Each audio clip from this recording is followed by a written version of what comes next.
No nosso último vídeo, começamos a ver o funcionamento do processo de comutação por circuitos, que é basicamente um tipo de rede no qual, diferentemente da comutação de pacotes, ao se realizar a transição de um dado, necessariamente é um processo de estabelecimento de conexão, na qual é criado um circuito lógico entre a origem e o destino, de modo que toda transmissão a ser realizada seguirá necessariamente aquele caminho.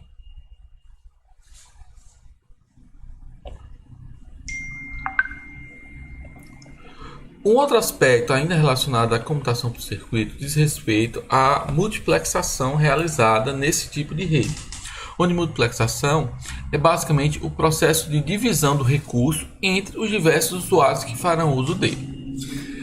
Por conta disso, as duas principais formas de multiplexação existentes são a FDM e a TDM, sendo que a FDM é conhecida por multiplexação por divisão de frequência e o TDM é conhecida por multiplexação por divisão de tempo.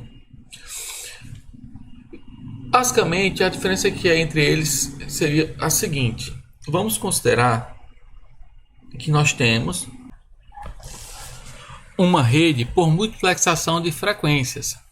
Nesse cenário, o que nós teríamos seria basicamente o seguinte: vamos supor que eu tenha um gráfico ao longo do tempo em função de frequência. No caso da FDM, que é a multiplexação por frequência, eu tenho um cenário semelhante ao que acontece com as estações de rádio, onde cada estação de rádio dispõe de uma faixa específica de frequência de modo contínuo. Então, cada uma dessas faixas seria uma estação de rádio ou especificamente uma frequência que está sendo trabalhada, com que um usuário vai fazer uso, e ele tem a possibilidade de fazer uso durante todo o tempo. Então, o que você está fazendo é pegando o meio e dividindo em faixas de frequência, multiplexando por frequências.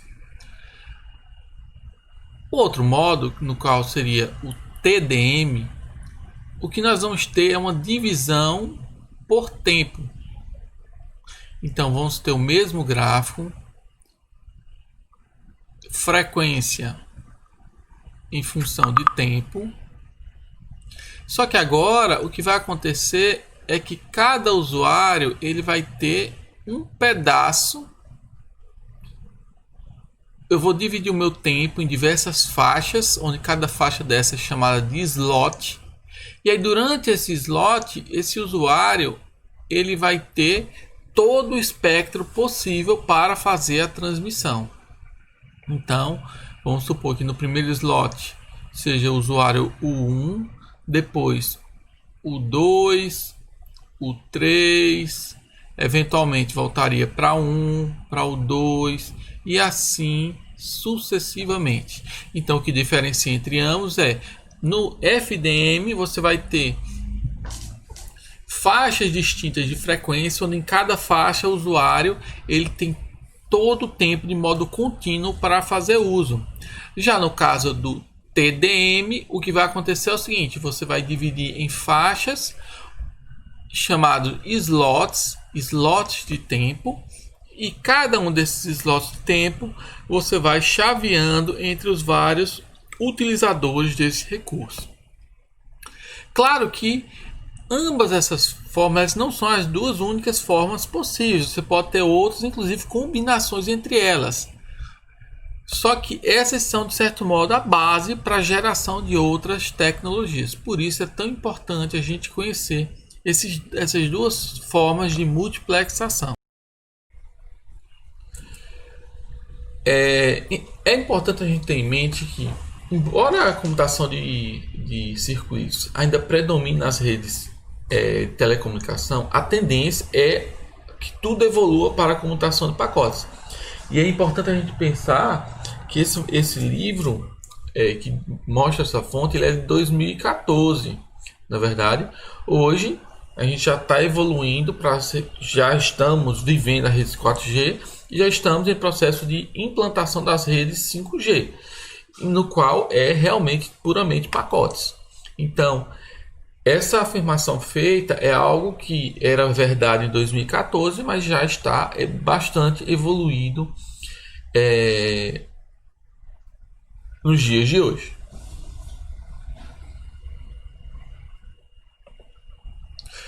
Aqui tem um pequeno exemplo, uma pequena ilustração que eu já apresentei, que mostra o que viria a ser o FDM,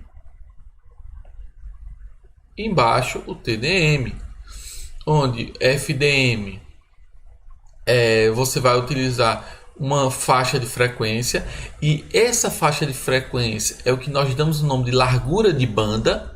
Então nós dizemos que esse canal ele tem uma largura de banda X, nesse exemplo aí de 4 kHz. Já nesse exemplo do TDM, você vai ver que cada usuário ele vai ter um compartimento, mas na verdade o termo que se usa é slot de tempo. Então nós temos, cada um utiliza um slot de tempo, e aí você tem um processo de rodízio entre os usuários que vão fazer uso desse recurso. Em relação voltando ao nosso estudo das redes de computação por pacotes, é importante nós termos uma ideia do que é que eventualmente gera atraso nas redes de computação, certo? Já que na verdade nós temos diversos problemas que podem ocasionar algum tipo de atraso. Vai desde, por exemplo, a própria distância física. Se você está no Brasil e está transmitindo para alguém no Japão, você tem uma distância física, porque mesmo o sinal de luz ele vai levar um tempo para chegar, e nós vamos ter outros atrasos, certo? Por exemplo, os mais importantes existentes são o atraso de processamento nodal, que seria o tempo em que o roteador leva para processar um dado pacote. O atraso na fila, ou seja, o tempo que um dado pacote espera até ser processado. Lembre-se que eu falei que nos vídeos anteriores, que cada roteador ele tem uma fila de pacotes, que ele vai eventualmente acumulando esses pacotes até você ser capaz de processar esses pacotes. Então esse atraso na fila, ele vai somar aí ao atraso total da entrega. Nós temos o tempo de transmissão, que seria basicamente o tempo em que o nó ele leva para a interface de saída, ele leva para escrever os dados no meio físico de saída. E finalmente o atraso de propagação, que é o tempo em que o bit leva para percorrer todo o enlace indo de uma ponta a outra. Juntando tudo isso, nós vamos ter o atraso nodal total, certo? Então, obviamente, aí vai ter várias, a depender das características do meio, do roteador, você pode ter um atraso maior ou um atraso menor, certo? Aqui tem uma ilustração que mostra bem o que é que viria a ser o conjunto de atrasos possíveis. Vamos tentar explicar ele aqui. Então vamos supor que nós temos o que? Eu tenho aqui os nós que estão transmitindo. Tenho aqui um roteador e tenho eventualmente outro roteador. Toda vez que o nó está percorrendo o enlace, seja do sistema final até o roteador ou do roteador até o próximo roteador, você vai ter um atraso de propagação, que é o tempo que você leva para o sinal percorrer aquela distância. Então, quanto mais distante você tem de um lado, de uma ponta a outra, maior é o atraso. Toda vez que um pacote que está sendo transmitido, ele chega no roteador, a primeira coisa que ele vai acontecer é aguardar. Ele vai aguardar uma fila esperando o processamento. E aí essa fila eventualmente vai, a depender da carga de trabalho, pode ser maior ou menor. O processamento nodal, que é o tempo em que o roteador ele leva analisando a sua tabela de roteamento, decidindo o que fazer. E finalmente a transmissão, que é o tempo em que a interface de saída do roteador ele leva para escrever todo aquele conjunto de bits na interface de saída, certo? E isso sempre vai variar da tecnologia utilizada para a transmissão, da tecnologia de enlace utilizada, certo? Então tudo isso na verdade vai se somando para você ter o atraso. E percebam que esse atraso não é de um único roteador. Nesse exemplo nós temos apenas basicamente um roteador, o A e o B que recebe, mas na rede nós temos vários roteadores.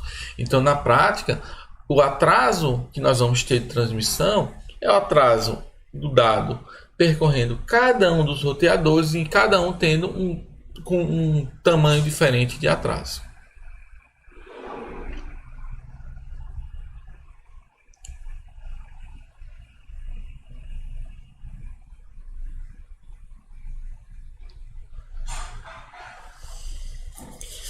Vamos lá, só detalhando mais um pouco. Primeiro, atraso de fila e perda de pacotes. O atraso de fila acontece o quê? Quando nós temos um roteador, ele vai ter a fila dele e esse que é uma fila para processar. Então, toda vez que eu estou recebendo um pacote, esse pacote ele vai ser posicionado no fim da fila para ser processado. Essa fila pode eventualmente crescer e quanto mais cresce, mais gera um atraso para os demais pacotes, certo? Em relação a essa questão, se eventualmente essa fila ela chega no limite, vai haver a chamada perda de pacotes. Algum pacote eventualmente vai ser descartado. Qual pacote vai ser descartado? Depende da política empregada no roteador. Pode ser tanto o pacote que está chegando, pode ser um dos pacotes já da fila. E aí pode ser o primeiro pacote, pode ser o último pacote, pode ser um pacote aleatório. Existem diferentes políticas de descarte de pacotes. E aí cada roteador eventualmente ele pode seguir uma política diferente, certo?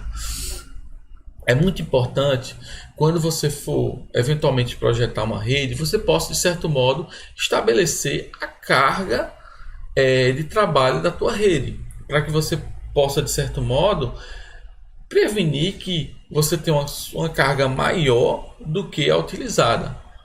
Então é por isso que é muito importante, sempre que você for projetar, você ter em mente que a intensidade do tráfego não seja maior do que 1, sendo que 1 seria a capacidade de processamento desse teu roteador. Porque se eventualmente você ultrapassa essa carga, necessariamente você a longo prazo vai ter perdas de pacotes, certo?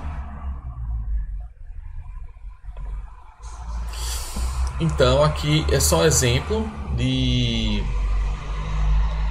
é só um gráfico que mostra a razão entre o atraso de fila e a taxa e o tamanho do pacote. Então, conforme você vai aumentando a vazão, a taxa de carga de trabalho que vai chegando para esse roteador, você vai ter um aumento da fila. Só que é importante ter em mente que essa fila ela não é infinita. Então, você vai chegar no ponto aqui em que você vai chegar no limite da tua fila e necessariamente você vai ter perdas de pacotes, certo? Que é justamente o que esse slide está colocando. Então, e é importante ter em mente que a perda de pacotes ele é enxergado, a rede ela não avisa para a aplicação que está tendo perda de pacotes. A aplicação ela, de algum modo ela tem que identificar essa perda, certo? Então, do ponto de vista da aplicação, é como se você tivesse enviado um pacote para a rede e esse pacote nunca tivesse saído, porque eventualmente ele foi descartado em algum ponto dessa rede, tá certo? Então cabe à aplicação tentar de algum modo rastrear os pacotes que foram enviados e os que deveriam chegar do outro lado, para que eventualmente você possa fazer uma reposição desses pacotes, tá certo?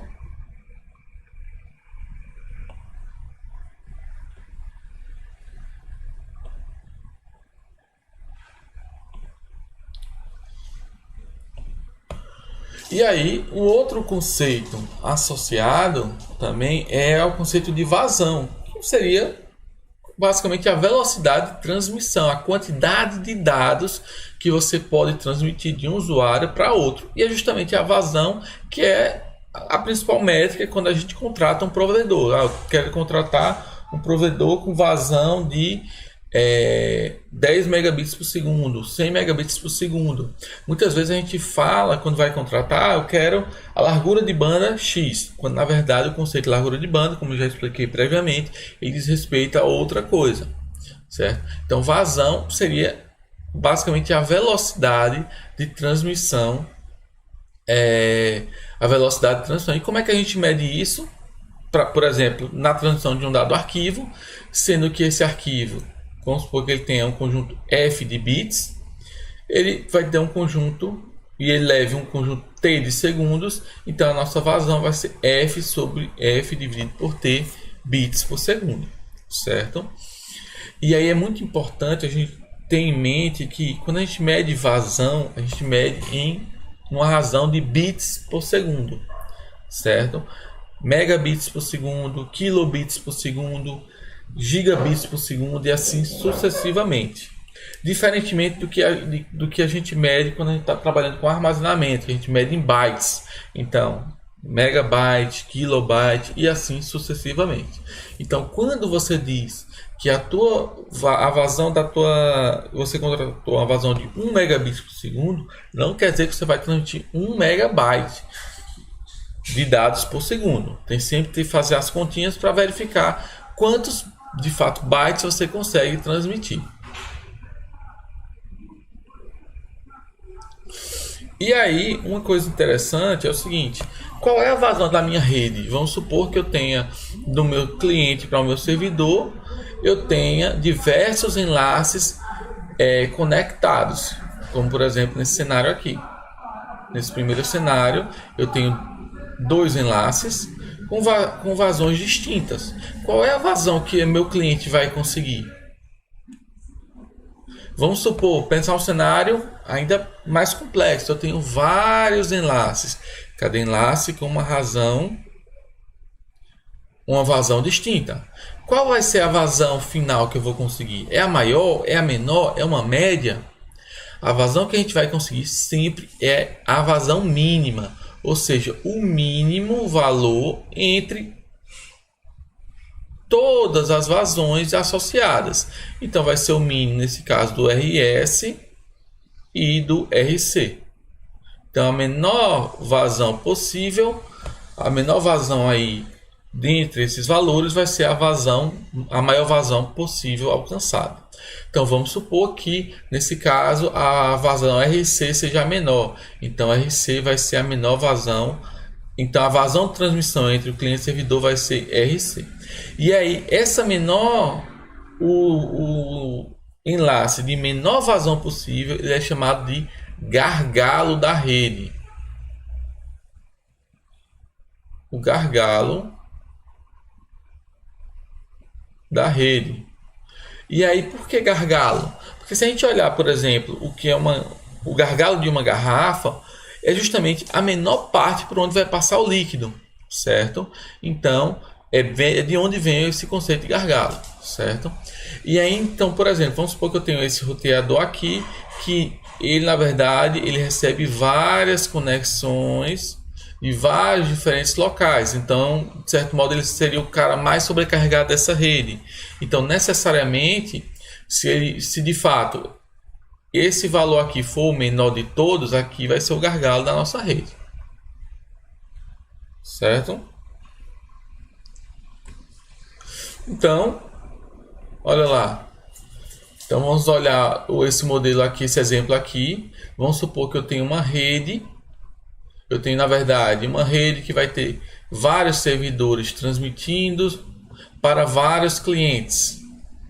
Se eventualmente todos passarem pelo mesmo enlace, há uma tendência de que esse cara seja o gargalo da nossa rede, porque todo mundo vai ter que se espremer. E na prática, o que é que vai acontecer? Você vai aumentar a carga para o servidor, para o roteador aí associado. Eventualmente, a vazão por usuário, por conexão, vai ser menor e aí de fato você vai ter um impacto maior. Diferentemente desse lado esquerdo aqui, onde nós temos apenas um usuário, uma conexão utilizando esse gargalo, então em tese ele tende a ter um desempenho melhor.